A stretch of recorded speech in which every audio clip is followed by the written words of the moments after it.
Round two of the Midnight Dev Notes were just announced, and guys, there are some amazing things coming from Mistweaver. Most specifically, some love being shown to the Caster Mistweaver community, which you guys know I am a big fan of. So let's go and jump into it. And for starters, they did a lot of cleaning up of things like the conduit tree. So our tier set allowing our Thunder Focus teas to give us Heart of the Jade Serpent, they're now baking that in, which is fantastic. Doing a lot of what they're doing right now, where they're baking in our tier sets currently into the new active trees. So also the Yu'lon's Avatar now causes Vivify and Shaylin's Gift to cause or have a chance to cause to trigger Heart of the Jade Serpent, which is really cool. You're going to be triggering that much more often, which is going to be really nice for that playstyle. They also fixed an issue that calls Windwalkers, blah, blah, blah. That's okay. That doesn't have anything to do with us. So, jumping into our class tree, there are some very cool class tree changes. So, we get a new talent. While no enemies are within 15 yards, you're going to heal for every 3 seconds. So, this is very similar to like our Jade Walking or whatever that was that gives us passive movement speed outside of combat. However, note that this doesn't not work outside of combat. This will work in combat if you are casting from afar, which is very specific to Mistweavers who want to play a caster playstyle. So already caster monks will have a new toy where you're going to be passively regenning health, and apparently I've heard that this regens every 3 seconds 300% of your spell power, which is a lot. That is a nice regen as long as you're playing from afar. So that is an amazing talent for casters if it works how it reads. Now there are some other talents like Still Step Coil, very cool name. Leg Sweep will slow enemies or disable them.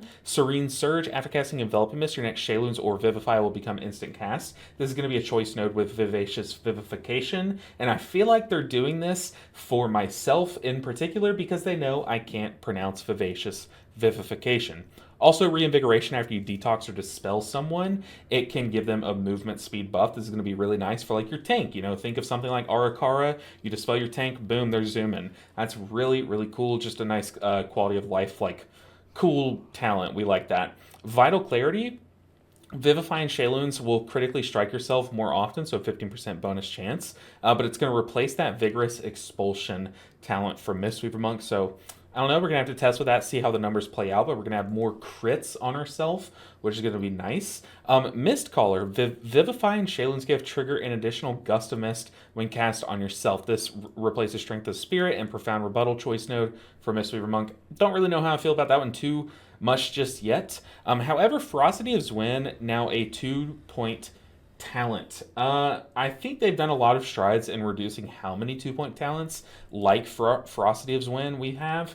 So I don't really know how this is going to play out in the long run. Hopefully, I don't know. Hopefully this doesn't mess up our talents, like the way that we can route our talent at the top end of our class tree too much. But you know, time will tell when we start cooking up some builds. But speaking of cooking, the devs have done it again, guys. Okay, starting off, very strong new talent, Emperor's Elixir. Thunder Focus Tea now empowers either Enveloping Mist or Rising Sun Kick even further. So they're going to have their initial effect where your Rising Sun Kick is going to shave time off of its own cooldown. Enveloping Mist will be instant. But if you choose to empower a Rising Sun Kick with your Thunder Focus Tea, it's going to release a Jade Fire Stomp in front of you. Also note that in the data mined statistics or the data mined numbers behind these dev notes, they also increase the damage of Jade Fire Stomp by a lot. So it's basically like a 4 times powered Jade Fire Stomp being shot out just for Thunder Focus Team your Rising Sun Kick. So amazing. Now you just get a free Jade Fire Stomp just shot out. So a lot of people were complaining because they love the visual effect of Jade Fire Stomp. Well, hey, now you get to keep it. You get to spam it more often, and you don't have to waste a global to do so. It's going to be amazing. It's going to do big damage. Also, if you choose to do an Enveloping Mist, it's also going to start a Soothing Mist channel on that target that you Thunder Focus the Enveloping Mists, and you're going to be able to cast while moving on that specific target during that Soothing Mist channel. So pretty cool talent, dude. Emperor's Elixir is One of the coolest ones they've cooked up in quite a while. Next up, we got Misty Coalescence. So Renewing Mist healing is going to be increased up to 300% in proportion to its coverage on your raid. So basically, you have a bunch of Renewing Mist out, you're going to get up to 300% bonus healing depending on how many Renewing Mists you have out. So let's read what they have to say about this, but notice that this is very similar to our Insurance tier set from, the Gallywix era, because the more Renewing Mist you had out, the more your insurances would heal, but this is just going to be a self boosting thing. So the more Renewing Mist you have out, the more those Renewing Mists are going to hit hard. So we would like Renewing Mist heal overtime effect to matter more in smaller group content without increasing its power in raid.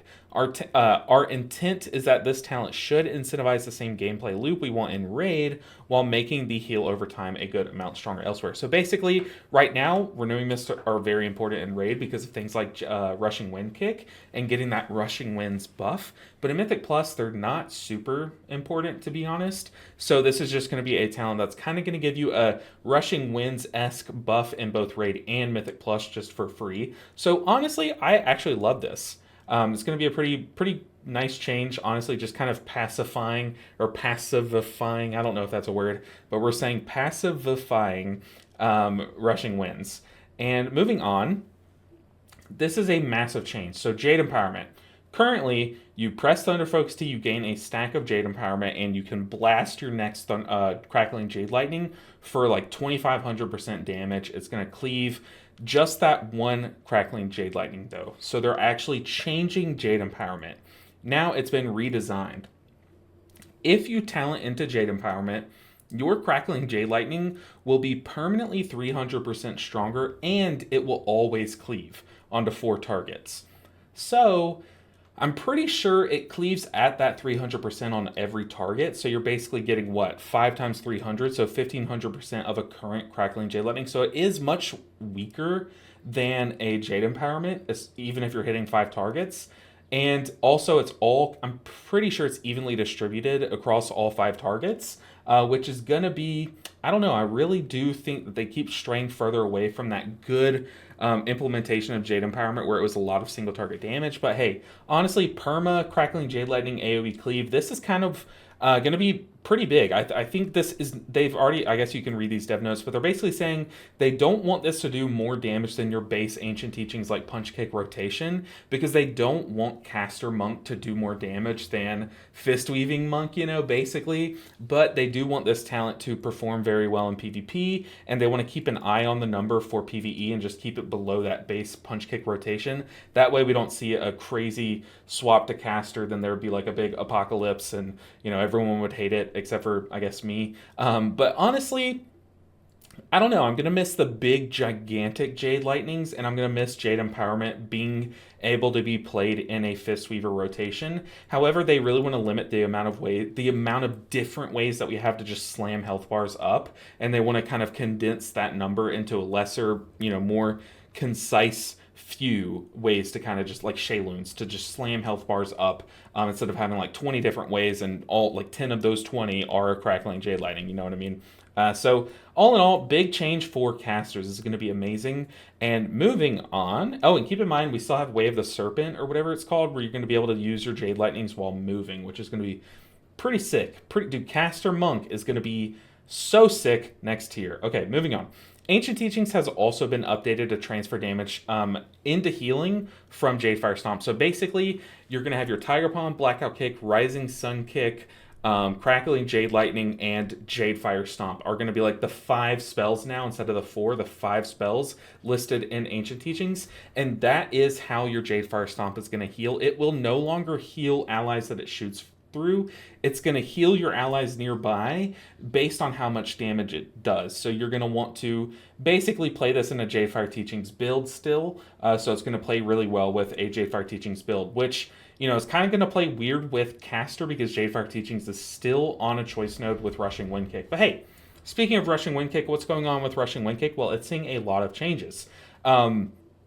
You'll note that up here, Misty Coalescence would pair very well with Rushing Winds, the buff that you get from Rushing Wind Kick. However, they thought of that, obviously. So they're going to be taking out that part of Rushing Wind Kick. So let's go ahead and just start I guess I'm getting ahead of myself. Rising Mist no longer heals affected targets. So basically, Rising Mist would extend all of your hots, but also it proc a little tiny proc heal on everyone that has a hot on them. It's no longer going to do that proc heal. Now, Rising Mist literally just extends hots, which is why we played it in the first place. The Rising Mist proc heal was getting smaller and smaller with each expansion. I remember back in the day in like Shadowlands, it did a nice amount of healing, but ever since then that they haven't really boosted up that number a bit, so it's basically just become what it is now, which is just going to be that extension.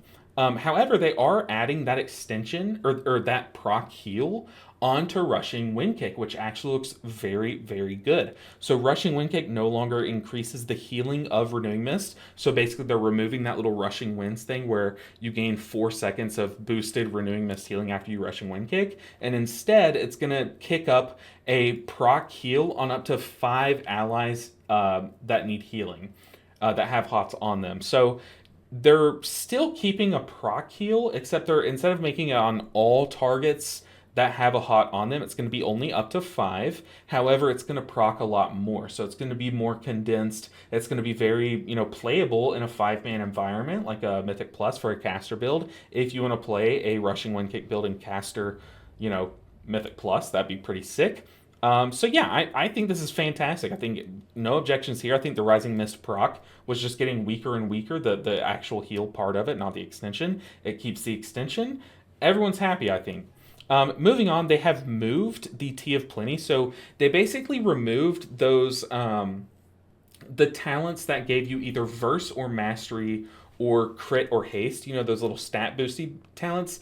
They've removed those. They've moved the Tea talents from the capstone tier to where those were, kind of in the left side over there, and they have replaced where the T talents were on the capstone talent with Emperor's Elixir. So I think our tree looks amazing. Now we have very worthy talents like Emperor's Elixir at the capstone slot. So I think it's all better. Also, they've removed Mending Proliferation. They've removed Mist Dispersion, which is good because this is the one where when you Shayloon someone, depending on how many stacks of Shayloons you consumed, they would just get healed more for the next few seconds. So basically, it was just much weaker Shao's lesson, laughably weaker Shao's lesson. So really cleaning up our tree, kind of getting rid of a lot of the stuff that we weren't really excited for, to be honest, like that Shao's lesson replacement. They've also added back Jadefire Stomp in a way that's not annoying to us. It's not like our Unleash Life maintenance button that we have to keep pressing. It's just a free proc that does more damage. No one's going to complain about that. The one thing that I am worried about, now I am happy for, is the Jade Empowerment change. I think it's really going to be really fun for casters. It's going to be fun in PvP. However, I can imagine that a lot of the other part of the community that just wants to play Punch Kick Chi-Ji that they've grown up playing, basically, they just want to play that. I feel like they're going to be pretty upset about this. Rightfully so. I think they're kind of getting Jade Empowerment taken away for them. You can think a Chi-Ji build will not want to play Jade Empowerment now because you're going to want to punch and kick instead of just channel crackling Jade Lightning all day long. And you're going to miss that big burst of Jade Empowerment. But you know what? There are so many other toys that we're getting that I think it's going to be sick, dude. I'm really excited to play with Emperor's Favor. Really excited to play 5 cleaving Jade Empowerment, perma crackling Jade Lightning, mixed with the perma rushing Wind Kick, kicking up the 5-man heal.